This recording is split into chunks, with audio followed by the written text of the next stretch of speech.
Get the old Oh, chicken God, right, going. we're on. We're on. Get the, It's Mark King here.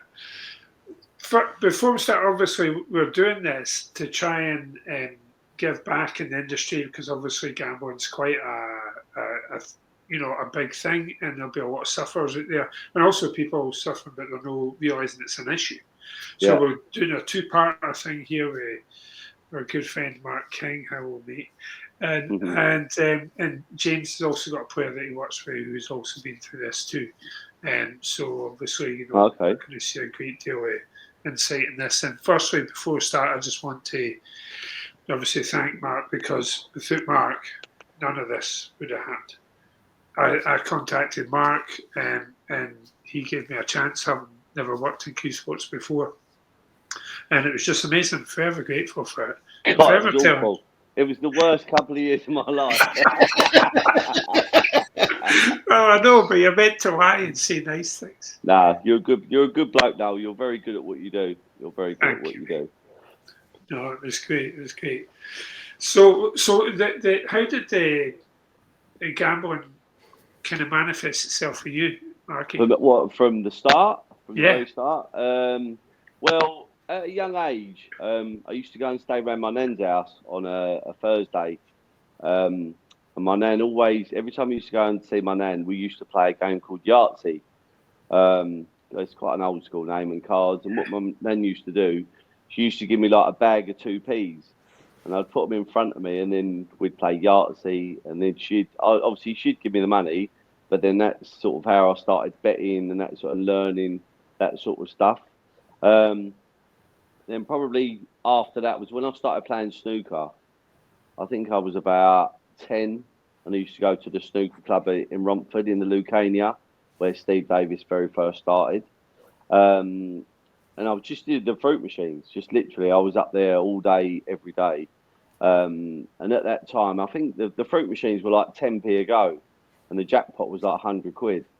And I remember this like Asian guy who used to go up there all the time, and sadly, his father passed away, and he was a doctor, and he left him like 50 grand. And like he proceeded to just like do his money in these fruit machines. Like there was two of them in there, and I think one day he done like 800 quid in it, and like it was £100 jackpot.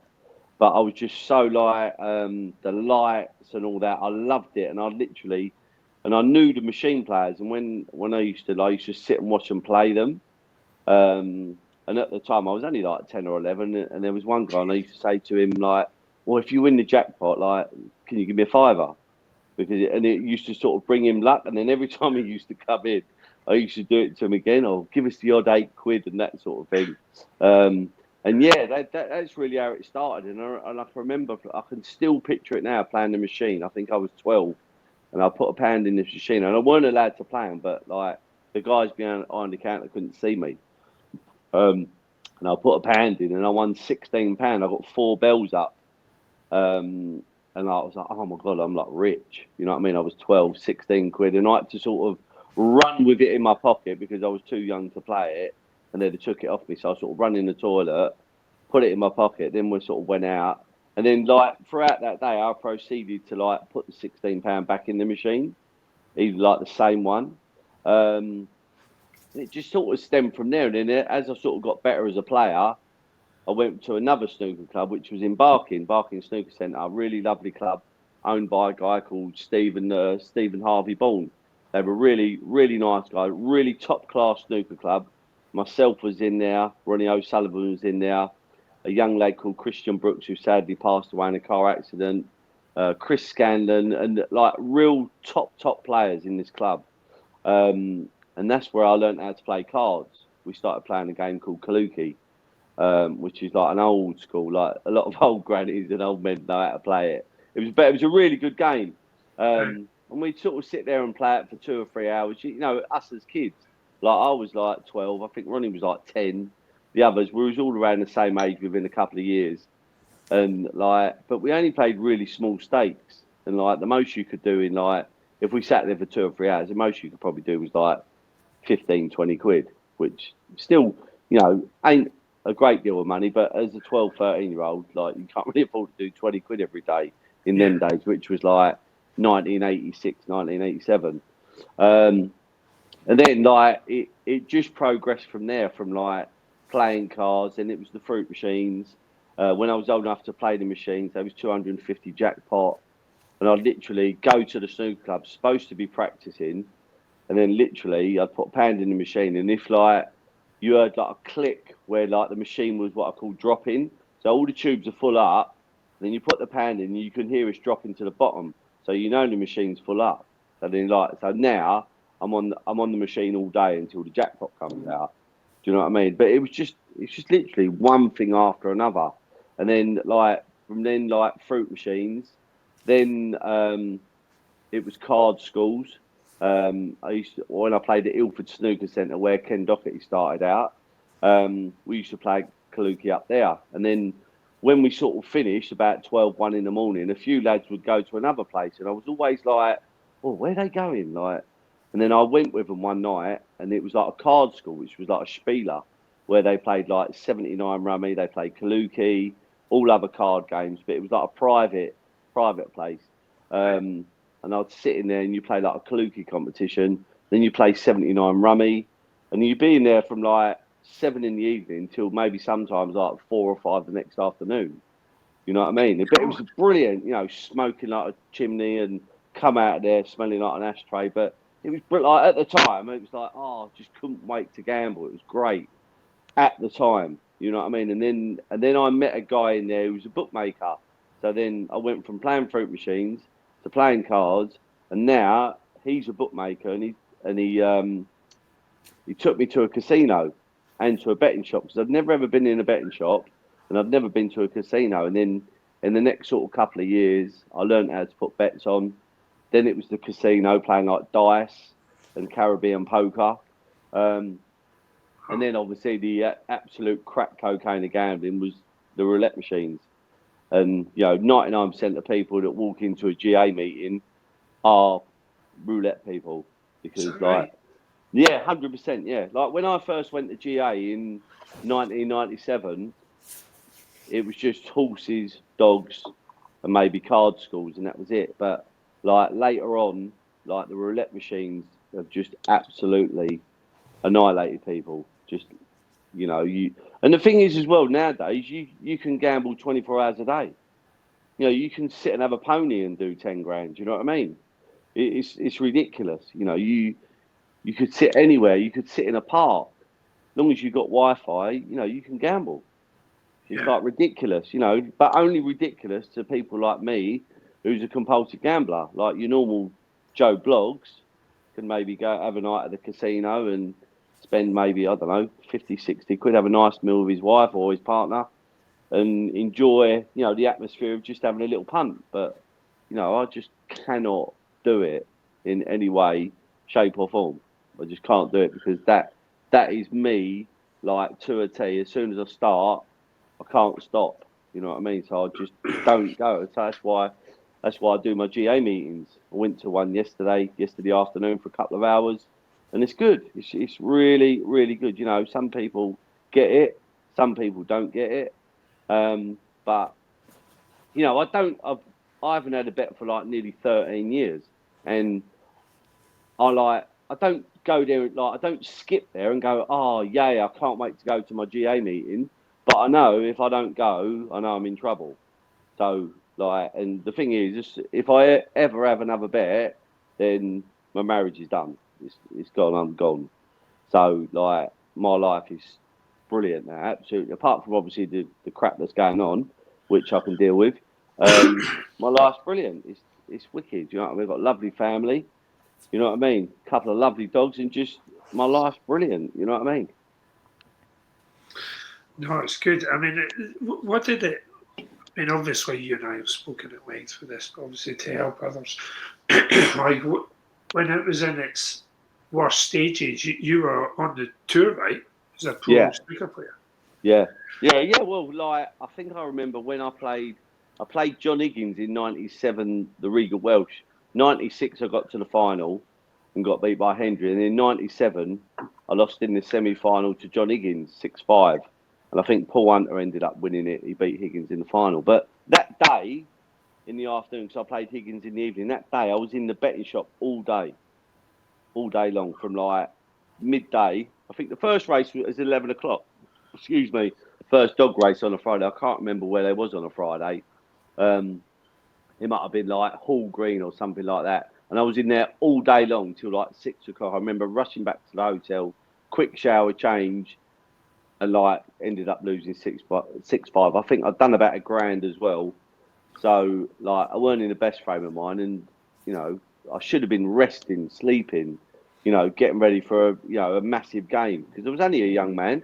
I was only like 24, and I just started getting to that stage where I was doing better in the competitions, getting further, like knocking on the 16. I weren't interested. I was like, mate, I just want to bet. Just want to bet. I just want to. Like, I'd have a row with. It hurts me to say it, but I'd have a row with Sally, my wife, just so I could get out and punt. Take the debit card and like say to her, blah, and have a row with her over nothing, just so I could get out, and then walk in at like 4 in the morning. You know what I mean? Disgusting. So can I just ask? Because I mean, I've got plenty of questions, but I think one of the first ones, I suppose, is at what point? So you started really young. At what point did you start thinking this is a problem? It was quite a pivotal point actually because my my daughter was in. I think my daughter was young, and I think my son had just been born. I think it was like early 2003, and we was at Centre Parks, and we was just walking around. Obviously, Maisie, she was only 2 or 3. She was walking. Freddie was in the pushchair. And I remember walking around thinking, "Oh, this is lovely." And then I was thinking to myself, "What the f am I doing? All I'm doing is like grafting, doing well at snooker, earning a decent living for like my age, and I was literally just spunking it every day, like straight in the betting shop. And I thought, I don't want to do this anymore. And I made a conscious decision when I got home, and I went to GA. Um, Funny enough, sorry, let me just go back there because just before I went to Centre Parks, I was in a betting shop, um, and I'd done about 3 grand, and I didn't have it, and I owed the bookmaker it, and I remember I had a check to come from the German masters. Um, and I can remember saying to him, "Look, I ain't really got it, but I'm getting a check. Would you mind waiting a week?" And he was like, "Yeah, no problem," because I always paid. You know what I mean? Yeah. So I got this check, and I had to give like the bookmaker all of it. So I never had no money. And then it was just one of them things where you think to yourself, what am I doing in my life? I've got a lovely family.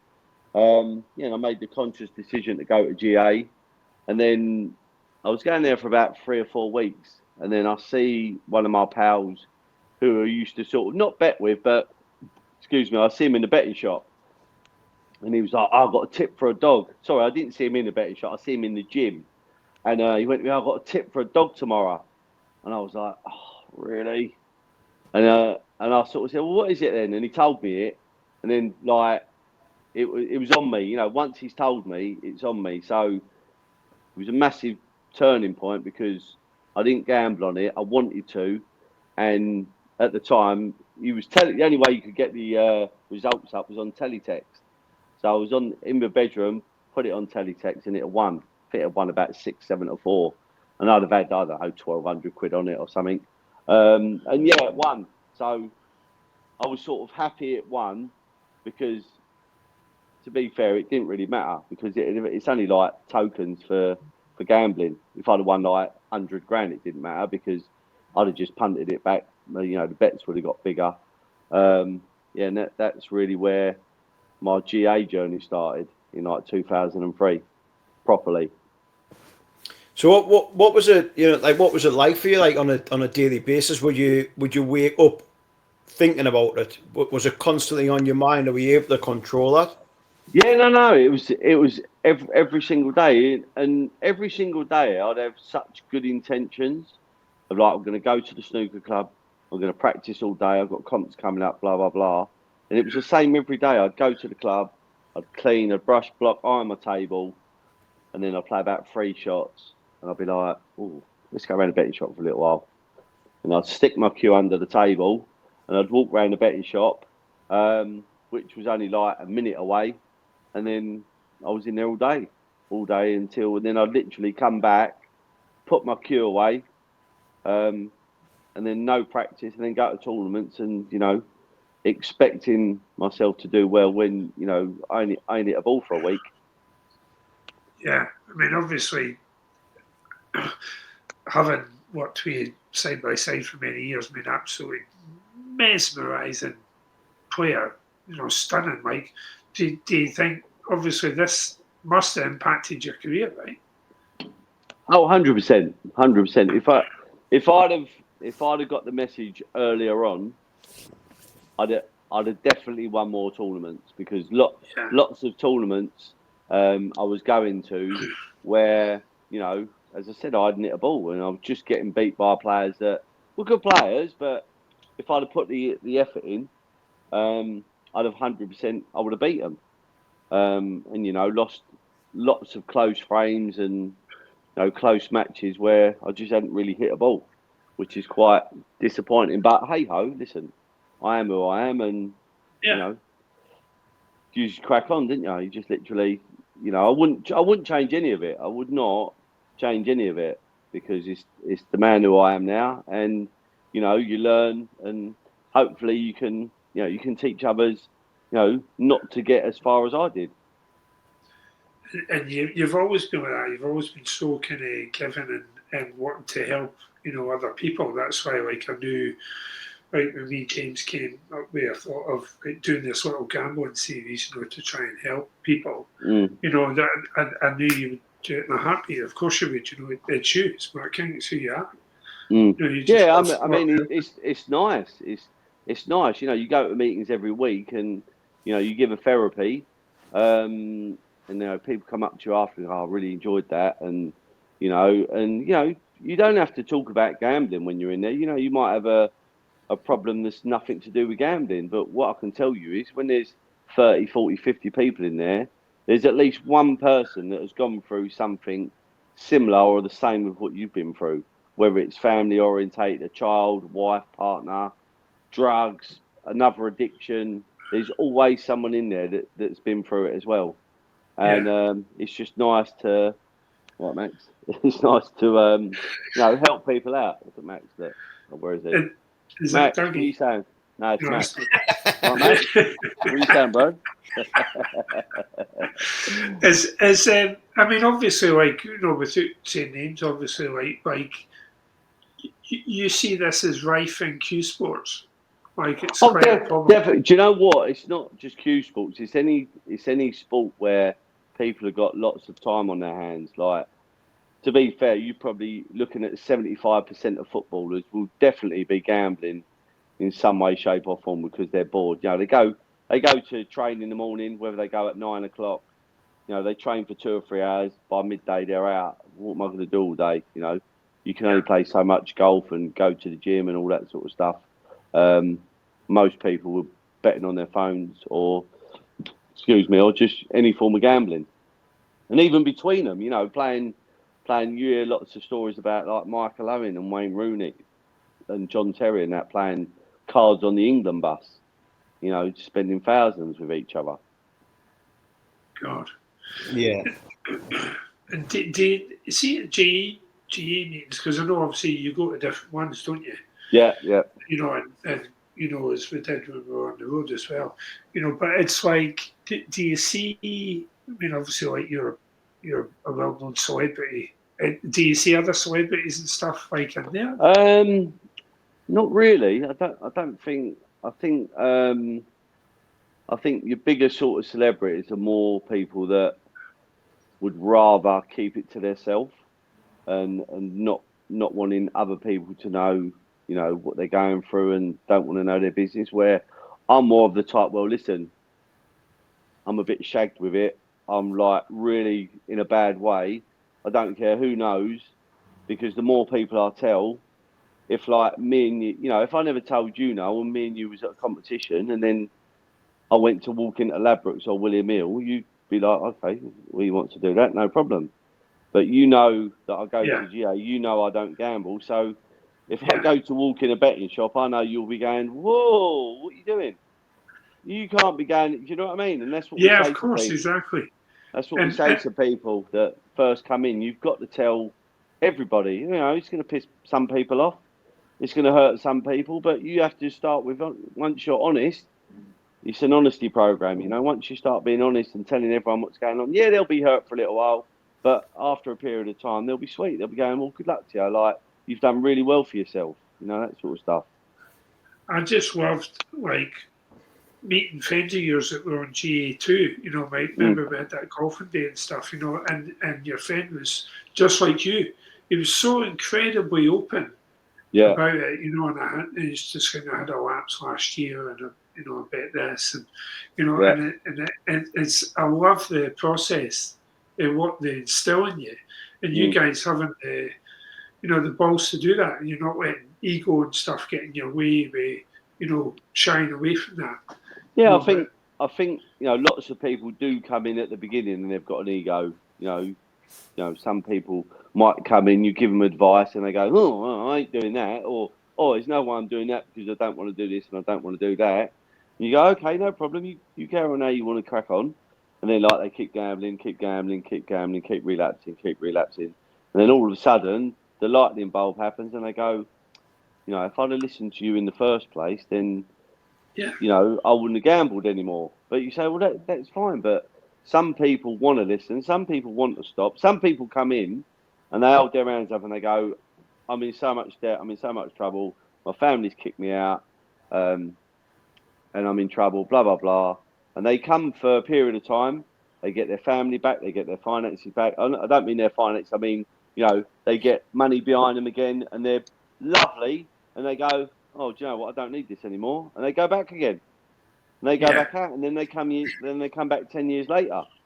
And they go, oh, I wish I'd have, kept at it, and I thought I was too big for it, and I thought I could do it myself. And there's no doctor, that can tell you how to stop gambling. The only real place that I know 100% it works is by GA meetings, 100%. Yeah.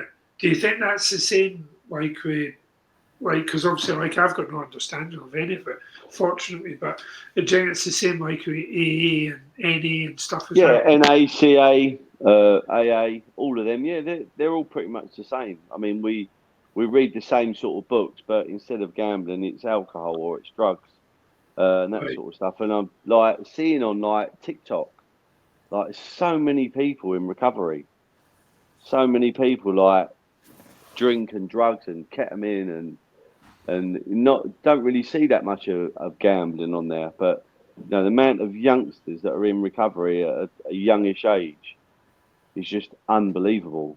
Do you know what I mean? And I always click on their link and just give them a little message saying, look, if you need a chat, whether it's drink or drugs, I can say, look, I'm a recovery, gambling addict, but I can still help you. If you need any advice, just message me. You know what I mean?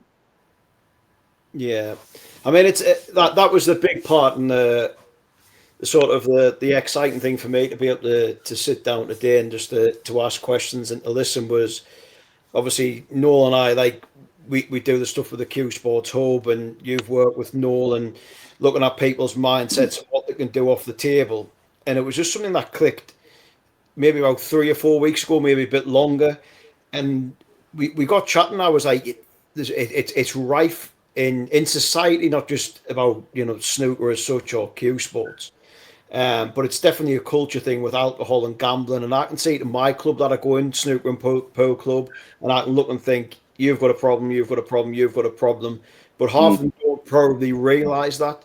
And I thought it would be good to get somebody on who's quite open about it, because I think there'll be a lot of young boys, young girls who are within Q Sports in particular, and here's me and Noel trying to teach them how to get better. But in actual fact, there's no way on earth they're going to ever get anywhere near their potential when off the table they've got this monstrous burden that's going to hold them back, not just in Q Sports, but in life in general. And I think from a personal perspective, I think there's a lot of misconceptions about addictions, and people think it comes down to sort of willpower and all of these different things, when there's plenty of evidence out there to suggest that it's not. It is an illness, and people get embroiled in it, and it takes over their lives, and they've got to find their way to be able to deal with it. And I think people then struggle to sort of identify it. But I think for a lot of people, that's why I asked about when did you know it was a problem, because I think a lot of people know it's a problem long before they'll ever hit rock bottom or before they'll ever get help. And that's what I wanted really to come from today, was to sort of help people and support them, but how do we sort of get people who are maybe on the verge of this, or who are developing unhealthy habits, or people who actually sat there right now listening to this going, I know my betting habits have long gone healthy. I know I've got a problem. I'm in debt. I'm in this position now. And how do we then help those people? How do we then? Well, I think a very good start is if you're making £3 a week and you're betting £4 a week, you're in trouble for a start. And I always think that when you start gambling, you don't think it's a problem, because you're going, oh, this is just fun. I don't need to, I don't need to go anywhere. I'm not really spending loads of money, blah blah blah. And then it's just that reconstruction. If you keep doing it, and then obviously the more money you earn, the bets get bigger. And then all of a sudden, instead of having like £2 on something, you're having like £100 on something, and it just accumulates from there. But it's so rife, as you say. Like when I was a kid and I gambled, you didn't have like phones. You had to go to the betting shop to go and have a bet. And as I said earlier, these lads could be practicing and then going to the toilet and gambling, like in between frames. It's ridiculous. I think there's like a thing you can get on your phone. I think it's called Gamblock, where you can block all the betting sites on your phone. I've got it on mine, and it's just forever. You can do like 5 years, 10 years, and I've just done mine forever. So no gambling sites or pop-ups or anything like that will ever come on my phone or any of my tablets or anything like that, because of that reason. Do you think? Sorry, go on. Do you think a lot of people they think their gambling's acceptable, but it's not? I think lots of people are in denial. Definitely, lots of people, as I said a little while ago. I don't think I'm a bad gambler. I don't think it's a problem. It's like other addictions. If you're sniffing gear once a week, you think, oh, I'm all right. I ain't, it's not bad. It's only once a week. But it's just, that's where it all starts. So I remember an old guy used to go in the betting shop in Romford in Ladbrokes. And he was one of these people, came in, had his like £2 accumulator and sit and watch all the racing all day long. And that was it. He loved it. And I think he put a fiver in the roulette machine, and he won about 600 quid. Right. From that day on, that guy, every single day, as soon as he walked in the betting shop, he put his bet on and he sat on that machine all day long. And that guy, that was it. He thought, like lots of silly people think, oh, this is easy. I don't need to go to work. I'm going to be a professional gambler, or, I'm going to win this every single day. And that guy proceeded to do, I think he said, like, one of the women in there that works in there, he actually remortgaged his house. This guy is like 60 odd years old. You know what I mean? And, just went in there for, just to watch the racing and have a little flutter, and then one bad decision, won 600 quid and proceeded to probably do like 50 grand in like 6 months. Yeah. And I think that's the scary thing with addiction. I think of any addiction, it's like you said, whether that be like drugs or alcohol, it starts somewhere where it's manageable and you're not losing a vast amount, to then all of a sudden that continues to escalate, doesn't it? Like you go from, like you said there, which is to be fair, like a great example of where someone maybe probably thinks they've got under control, to habit, they're putting that money on, then they win big. And that's the thing with, like, a lot of people think they can walk away from that, don't, and think, I've won that £600, I'll just go back to normal. But then that temptation's always, well, can I do that again? Can I win bigger than that? Can I? And before you know it, that £600, you've already put £400 for back in. Yeah. And Another example was a young woman came into GA, and she won't mind me saying this because she's like really, really good in recovery, and she's done really well for herself. She was one of these people that went to the casino every Friday. She took like £100, went with her friends, bet really small stakes, playing that Caribbean poker, where you put like chips on the front, chips on the back, like £2, £4, blah blah blah. And what happens was every time you put money on the front, it's like a progressive jackpot. And this one week she got a straight flush, and she was in the progressive jackpot, and she won £125,000. This was in Westcliff Casino in Essex. She lived in a council house. She had 2 children, no like debts, nothing like that. Always paid her rent. Always paid. She was in the council place. Always paid her rent. Always paid her bills. So she won 125 grand. Well, 2 years later, she owed, I think, 100 grand in credit cards. She'd remortgaged her council place because she bought it to, I think, £200,000 and owed like 50 grand. So she went from just doing no money, like £50 a week or whatever, and enjoying herself, to then winning £120,000, to then 2 years later being 350 grand in debt because she thought every week she was going to win that jackpot again, where it just grabs hold of you. Where, like, most normal people would go, "Oh, how lucky have I been?" And that's it. But something clicked in her brain, and she thought, "Oh, this is easy. I can win this every week." And then 350 grand later, ridiculous. So would you be of the opinion then, because I think I've been very fortunate, it's always scared the shit out of me, terrified me, like standing on a train track or something, just utterly terrifying. And I think I've put 2 bets on in my life or something. But like, would you say is there any amount of betting that's acceptable? Or is you're taking a needless risk with your life going pear-shaped? Yeah, I think it's acceptable when you can basically, as long as you can afford to lose the stakes that you are losing, then obviously it's fine. If you're like, no disrespect, if you earn, well, I don't know, what's the average wage a week? £500 a week, £600 a week. All right, if you're earning £600 a week and you're betting £100 a week, I don't think that's a problem because you're not betting over what you make. You're enjoying what you're doing. And as I said, for normal people, that's fine. That's fine. But if you're a compulsive gambler if you're a compulsive person, the more than likelihood is that you're going to end up progressively being a compulsive gambler because everything you do has got to be to the extreme. And that's why anything I do has got to be extreme. Going to the gym, gambling, playing football, playing golf. If there was 40 hours a day, I'd be playing golf 39 of it. You know what I mean? Yeah. Just the way I am, the way I'm built. Yeah. But and the effects. So say somebody does realise they've got an issue by themselves. Is it possible for them to fix it themselves, and without going to GA and stuff, or is it so unlikely to come off?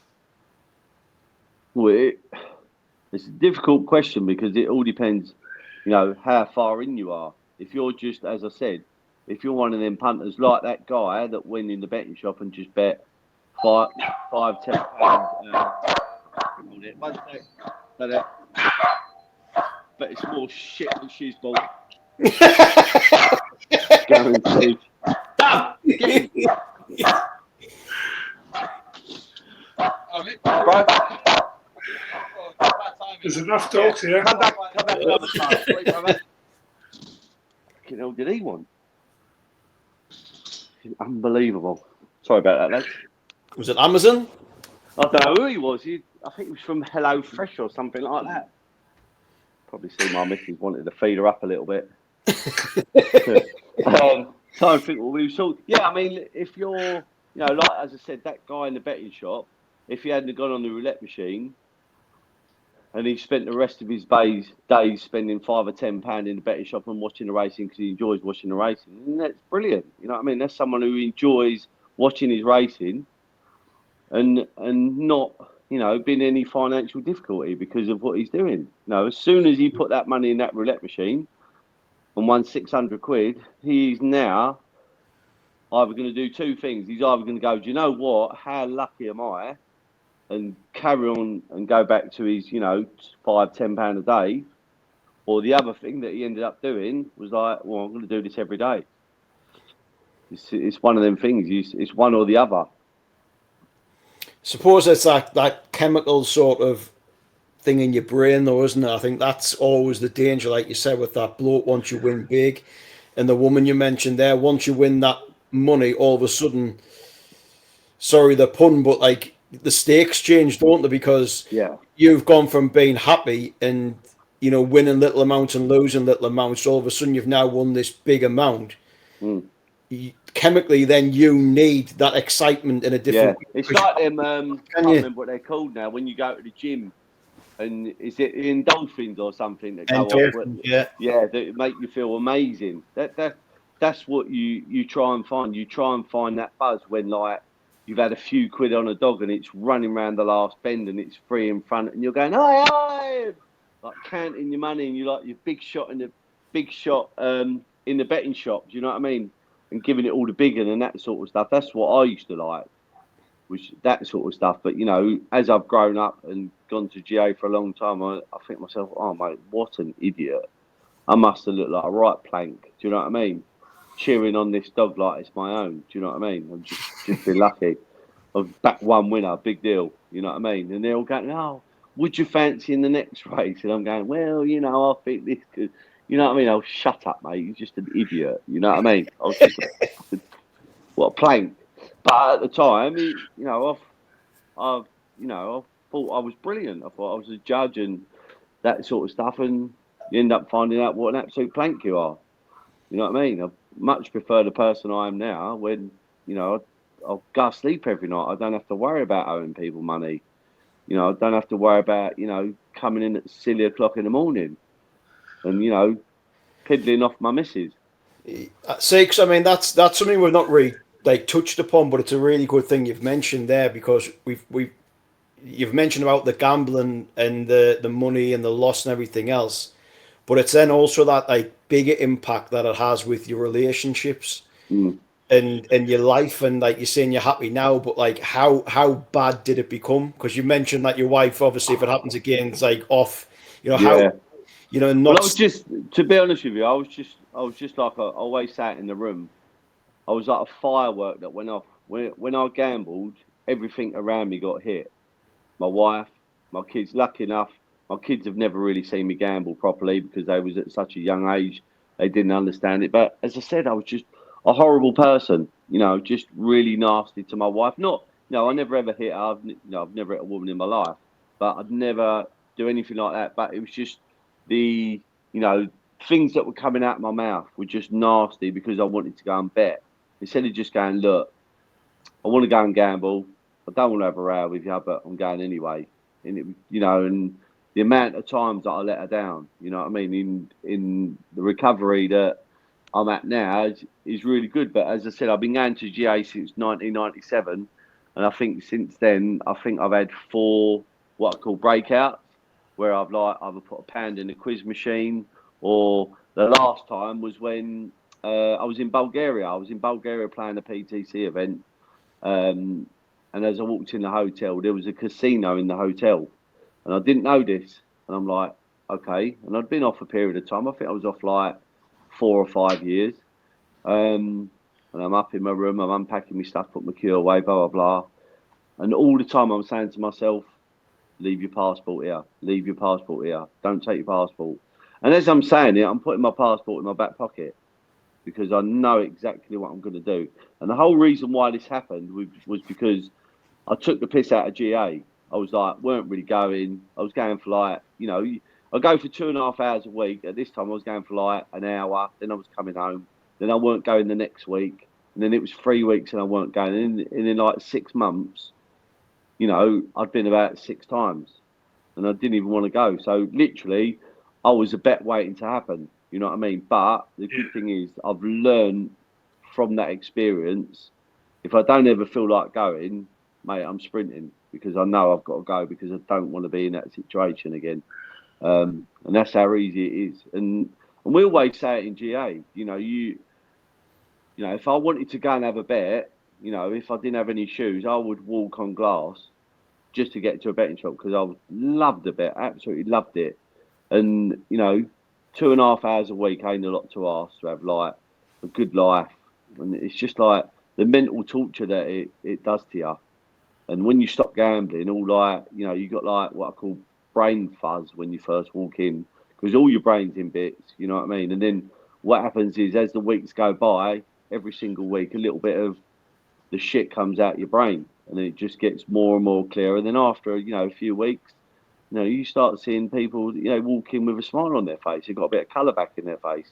They've got their family back. They've got the love of their kids back, and that sort of stuff. And they're the things that I strive for. It's just seeing my kids and going, all right, Dad. And my youngest daughter, she's 15, and like last Monday, it was one of them things where I was going, I don't know if I can be bothered. And my wife went, well, and I said to Sally, I went, look, I said, if I don't go tonight, just make sure I go tomorrow night. And it weren't like I was just tired. And she went, okay. And Polly went, well, you sure, Dad? You sure? You should really go. I said, well, I'm going to go tomorrow night. She went, okay, just make sure you do. And when I laid on my bed, and I was like, yeah, put your shoes on, you mug. And within like 5 minutes, I said, I'm going. And I went. And it was a really good meeting. It was an open meeting where families and friends go, where they collect their medallions and, recognitions for being off periods of time. And it was a really good meeting. But as I said, sometimes, I don't want to go. I don't skip to go. But I know, without it, I'm in big trouble. That's why I choose to go. And as I said, I'm not going to sit here and go, oh, yay, it's GA night and, I'm breakdancing to get there. But I know, my life is good because of that room, whether it be that room or another room. I've got to go every week. I suppose it's no different to anything else, though, isn't it? I think it's the motivation to go there. Like you mentioned about the gym, and being fit. At the end of the day, how many people actually go to the gym and enjoy who enjoys lifting heavy weights and the pain? Nobody does, but they enjoy looking better after and feeling better after. It's that step, isn't it, where you've got to do it. Similar that there have been parts when you played snooker, like people always look and think, athletes going into training or whatever else, like it's going to be really fun because they love playing football, so therefore going training every day and running around must be fun. But it's not. When you've been doing it for years and it becomes like any other job. It becomes really sort of mundane and it becomes difficult, and the motivation isn't there all the time. And I think that's maybe part of it as well as what you said there, that you have to, even if you don't want to go, it's that associating that with like feeling better, knowing that you've got to go there. Yes, it mightn't be enjoyable or thinking about going enjoyable, but it's similar to the gym, that you have to go there to get those benefits. And without doing that, obviously there's a lot riding on it in terms of like the negative outcomes. Yeah, you're 100% right. I mean, if you don't go, you're in big trouble, and if you do go, your life's brilliant. Your life's what you make it. But you're 100% right. It's not enjoyable all the time, but when I'm there, I enjoy it. It's just that literally getting in the car and driving like 45 minutes to go to the meeting. And sometimes I'm a bit tired, but I know I've got to go. I know I've got to go because if I don't go, I've got nothing. I'm absolutely zero. No wife, no kids, nothing on the street. Yeah. I used to enjoy you and I had often you would call me on your way back. And I know if it's 8 o'clock at night, you're calling right to come back for the meeting, and it was good. You're always really energized and on it. Yeah. I think. Do you know what I think as well? What it gives you like a wake up call, because as I said, sometimes you can feel a bit flat in there, and I always tend to find when I'm in the meeting is when like I feel a lot of connection with my family, because lots of people talk about their family, and then like sometimes when I do feel a little bit flat, I'm like, well, do you know what? How lucky am I? You know what I mean? And there's people in there that have lost loved ones, and I've been, you know, and I'm really fortunate to have all my family still around me. Do you know what I mean? Even Dad's obviously 92. He's still floating around. Legend. Yeah, Oh, brilliant, okay. absolute different class. But it's just one of them things. I've got to go. Simple as that. Yeah, look at Yeah, this. Look, one of the people I used to go GA with. Oh, yeah, right. yeah. Someone I haven't seen for ages at the meeting. Just And she, calling you. Great. yeah, and she, I see her on Facebook yesterday. I thought, I ain't seen her for ages. And I rang her yesterday, so she's just ringing me back. So that's what it's all about. When you know when you when you're in GA properly, because like GA's in my veins, I'll never ever not go. Even if I gamble again, I will never ever not go. And you know, you meet lots and lots of people, thousands of people, and what happens is you get connections with people, and then like, you know, if you see them or they're not coming, on the odd occasion, I'll go like, hope you're well. You know, I won't go, oh, why ain't you coming and that sort of stuff. People make their own mind up whether they want to carry on going, but you know, just try and look out for people, and hopefully you can steer them back in the right Yeah. direction to come For, back. Do you know what I mean? it was great. I mean, like for me, it's like watching you. Obviously, like you won 2016 Northern Ireland Open. You and I were together. We made the semi-final in Semi chat. British. Yeah. And that was just amazing and great. And you've achieved, world class sportsman. You've achieved so much, but like I'm just interested to know if like you're taking it's different or the same as mine. But for me, it's like all you've achieved. Getting on top of this is the thing I'm most proud of you about. I mean, I think Yeah. it's just astonishing. It really Mm. is. Yeah, I mean, you don't get me wrong. I'm proud of myself. I'm proud of myself every time I go because not only am I helping myself, I'm helping my family, and I'm helping other families as well, which is love. The nicest thing is you get a lot of gratitude from other people. You know, someone might have a problem in the chair and they'll go, excuse me, X, Y, Z, and I'll go, well, you should maybe try this, this, and this, blah, blah, blah. And then they come back the next bit and they go, oh, thank you so much for that advice. I went and did that and I told her that and blah, blah, blah. And now we're sweet. You know what I mean? And you can only give people advice, and, you know, whether they choose to use that advice is entirely up to them. Do you know what I mean? But 9 times out of 10, as I said before, someone in that room out of the 30, 40, 50 people that are there will know how to deal with a problem. And that's the greatest thing about it is I could walk in there and go, oh, my dog's got the shits and I don't know what to do and I've given him this and I've given him that. Oh, my God, he's shit everywhere, blah, blah, blah. And you can guarantee someone will go, well, my dog had the It's that shits about pedigree 6 months chum. ago. Yeah. Oh, right. You know what I mean?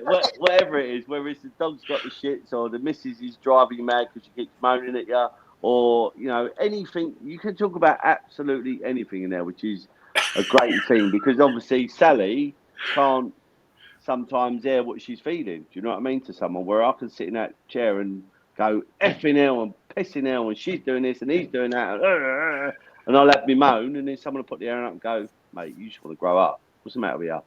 Need to get a grip of yourself. Do you know what I mean? And that's what you need. You need people to give you 100% honest opinion. Do you know what I mean? On what's going on and tell you the truth. If they think you're being a cock, they'll tell you you're being a cock. If they think you're in the wrong, they'll tell you. And that's what you need. But in a nice way, not, you know, shouting down your ear hole. You end up chinning someone. But, you know what I mean? You just need someone to point you in the right direction in a nice way. And the meetings I go to, I like that. They tell you straight. You know, there's no, you know, two ways about it. If you're doing something wrong, someone will say to you, look, you're not doing it right, mate. If you carry on, you'll end up gambling. And, you know, you do as you're told. Well, it's always to me like it's something that's really lit you up. You've always been really passionate about helping other people and stuff, and you'd see it on tour where like you're like say I've got some as I had like some young tour pros and stuff, and you'd always be the first one there for advice and helping them and saying like I mean it's so typical of you. I think I've learnt that through when people have helped me in the past, though. Like when we was kids running around prestatting, And at the time, you had like the pros in there playing in the pro tour. You had people like John Parrott there, Jimmy White was there, and John Parrott was always a really kind man. He still is. You know, when me and Ronnie was just running around being scallywags, he would like have a laugh with us and how you doing, and you know, hope you're all right. And that's I've always found because he was so nice to me when I sort of got up, not saying near the top, when I got in the top 16 and people looked up to you, it's nice for you to give like the youngsters advice and go, look, you know, try this, and you know, you ain't going to get anywhere if you do that, and you know, you give them as much advice and just say to them, you know, just enjoy your game, just enjoy it, but you know, you've got to put the graft in. You know what I mean? Lots of sports. You know, them people that were playing football till 37, 38, your Ronaldos and all that, the ones that did like yoga and Pilates, and then the Yeah. youngsters these days will be going, "Well, I ain't doing Pilates. What do you think? I'm like 70." Do you know what I mean? Where you know they're looking after their bodies. That's why they play snooker till. That's why they play football till an older age. And people like Ronnie. The reason why Ronnie, I know he ain't really playing at the minute, but the reason why Ronnie's playing so good at such an older age is because, mate, he practiced unbelievable when we was kids. He practiced from like 10 in the morning till 10 at night.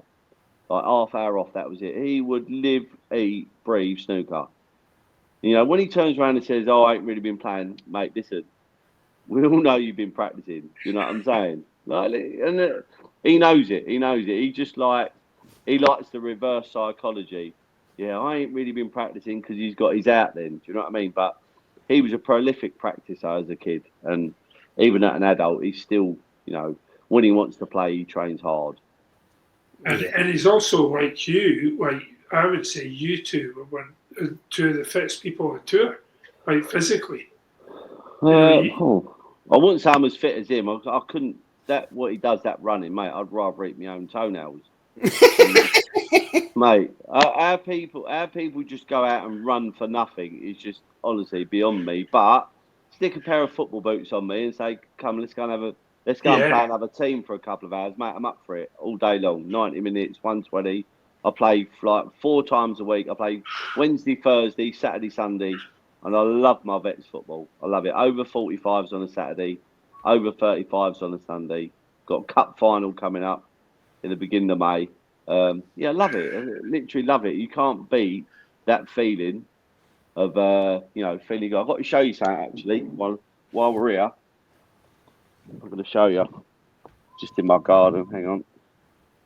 How do I spin this bad boy around? I can. Hang on. Oh yeah. Oh, you see this? Oh, you're Looney, You see that? 64. Yeah, 6.4.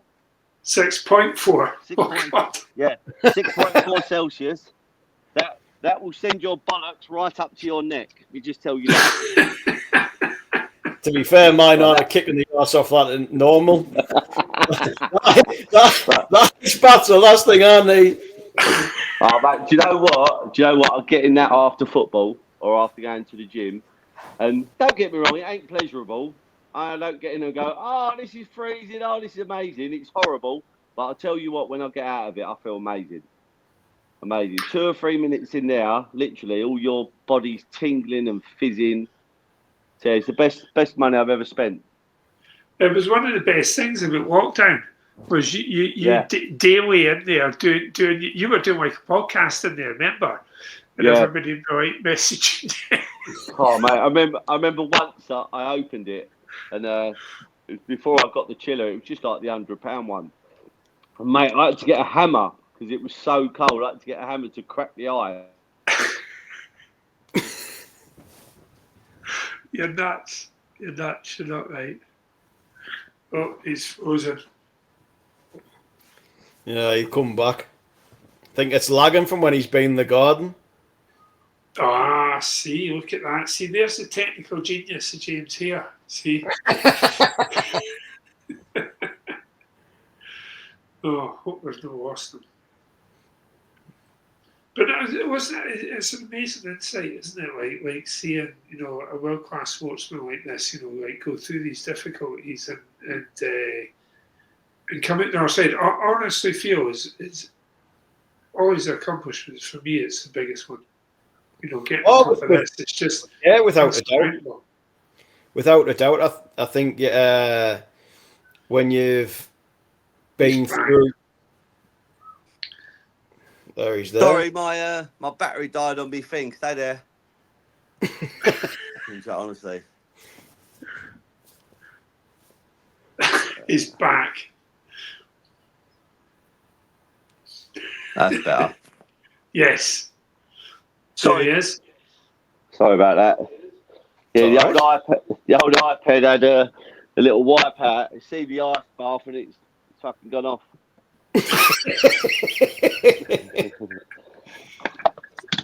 That's it. Sweet. That was impressive how quick you got on top of that, though. Yeah. You know what I mean? Don't mess around, do I? A lean mean bolt machine. So, what are you doing with your time now, Mr. King? I'm selling Colombian Pure on a Friday. Good. Okay, excellent. Heroin on a Saturday. No, just literally doing just a little bit of labouring and that sort of stuff. A few bits of work and that. My pal's got a few businesses. And I'm just going to earn a little bit of money with them. Buying and selling a few bits and bobs as I normally do. But yes, things are really good. Really good. It's quite nice being at home all the time. A bit like a house husband, doing all the housework and making sure gets bits done whilst Sally's at work in the school. But yeah, just floating around, just nicking a couple of quid here and there. Yeah, life's good. Life's good. James hasn't had the pleasure of meeting your dad, but he's like a real life Arthur Daly, isn't he? Ah, yeah, yeah. He's amazing. Absolute legend. I've never seen anyone sell so much crap to people like my dad. Honestly. Carpets, alloy wheels for an Escort. Yeah, fags, moody tobacco. that was like sawdust. And I'd go to him, Dad, like, that's moody. I said, that ain't even real. He went, well, I ain't had any complaints. Just brilliant. Just absolutely brilliant. But yeah, love him. He'd be in the players' lounge at WST events, like doing deals. Yeah. Oh, mate, when I was like 12, 13 and we used to go to holiday camps, he literally used to pull up and he would open his boot and then 50 people would come around and just buy whatever he had in his boot, whether it be track suits, it'd be like shell suits, track suits, trainers, anything he had, cassette tapes. Mate, he made a fortune, absolute fortune. But yeah, bless him. Lovely man, the old boy. Yes. And how old is he now? 92. My word. Yeah. Word. Absolutely incredible. Well, give him my best, and thanks for this. Amazing. That's and all right, obviously, mate. And Sally as well. It's just like she's thoroughly enjoyed it. But hopefully, we can help. If we get one person off gambling, we've done a good job. Do you know what I mean? Yeah. But absolutely, yeah. Anybody that's watching this, you can get me on Messenger, Facebook, or whatever. You're in trouble, or you need some advice about gambling or anything, anything addictive wise. Just give me a message. I'll happily give you a message and try and help you the best I can. Amazing. fantastic. Amazing. How many people would do that, offering that to complete strangers? But that's you all over, Mr. King. 24.99 an hour I charge. I don't get it. Amazing, right. Thank you, my friend. Take care. All the best, guys. Take care. Bye-bye. You too, Mark. Thank you very much. Bye-bye. Bye. Bye.